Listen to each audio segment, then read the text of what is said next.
近母亲，可换来的却是母亲的离开。这一次失去。10, 11, 12, 13, 14, 15, 16, 17, 18, 19, 20, 21, 22, 23, 24, 25. Mefina's story before becoming the Lion King of the African savannah was a difficult childhood, with a crippled leg that prevented him from walking normally. And as the weakest lion in the pride, he was always abandoned by his mother. 28, 29, 30, 31, 32, 33, 34, 35, 36, 37, 38, 39.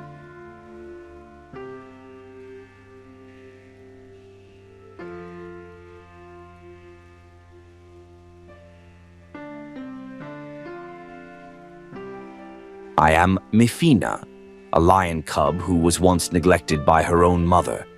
Is there any mother in this world who is so cruel? Even though she had plenty of milk, I never drank a drop.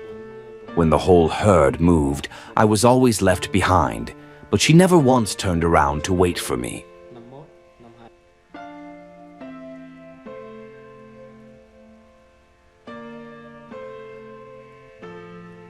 The first time I noticed my mother's cold gaze was when I was so hungry that I couldn't stand it anymore.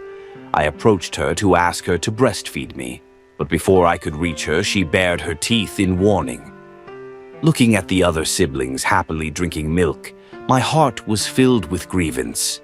Why was I, who was also born to her, treated so differently? 56, 57, 58, 59, 60, 61, 62, 63, 64. The pain of hunger made me stand up and try again. But my weak body, malnourished for a long time, made me unable to walk steadily. I didn't know how to survive these days. No matter how hard I tried, my mother still rejected me. Every time I approached, my mother turned away, leaving me alone and helpless.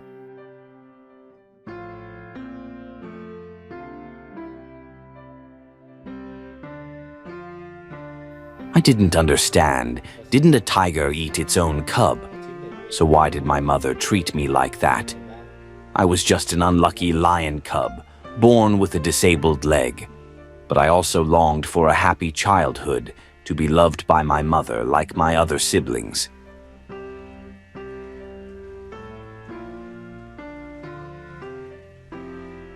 Every day I had to find a way to survive. When the pack rested, I took the opportunity to practice walking to keep up with everyone. But my disabled leg quickly left me behind.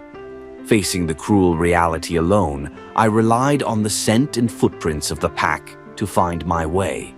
Finally, before dusk, I caught up. But my mother was still cold, not encouraging me at all. My siblings also treated me like air. I was used to this, but my heart still ached.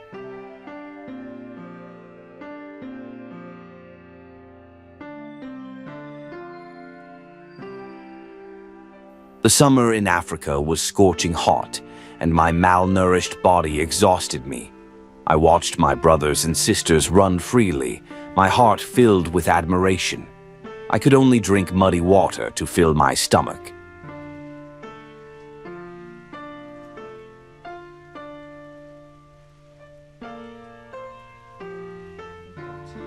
Then one day, when the herd reached the stream, I also wanted to drink water. But the slope ahead was too dangerous. If I fell, the crocodiles would be waiting. I hesitated, but because I was thirsty, I had no other choice. At that moment, my mother suddenly roared to warn me.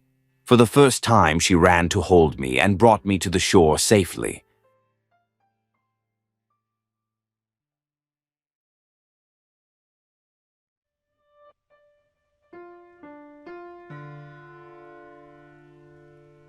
I couldn't believe it. For the first time in my life, I felt my mother's love. Even though it was only for a short moment, I managed to drink my mother's milk. But that happiness didn't last long. Before I could drink enough, my mother turned and left. I licked the remaining drops of milk, my heart filled with loneliness. But I didn't give up. I knew that to survive, I had to persevere.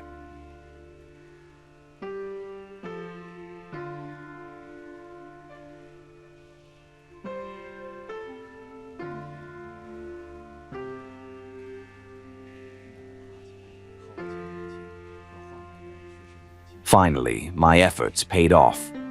One day, when I was almost exhausted, the whole herd stopped and waited for me. At that moment, I realized that I was not alone.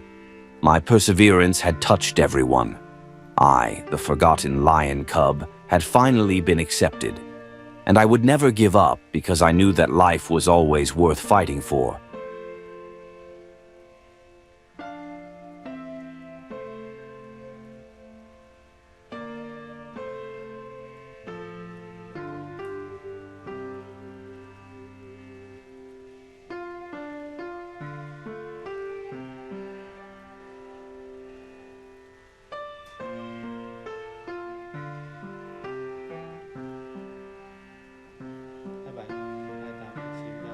That day, my pride of lions was moving across a vast grassland.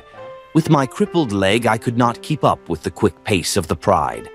I tried to run, but my weak legs made me fall further and further behind. Soon, I realized that I was completely left behind. It was late afternoon, and darkness began to fall.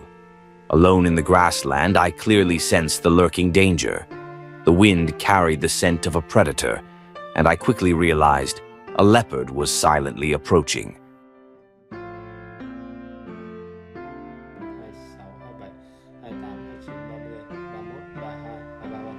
At that moment, I heard the sound of splashing water. A huge figure emerged from the river. It was a huge hippo. The hippo chased the leopard and saved my life.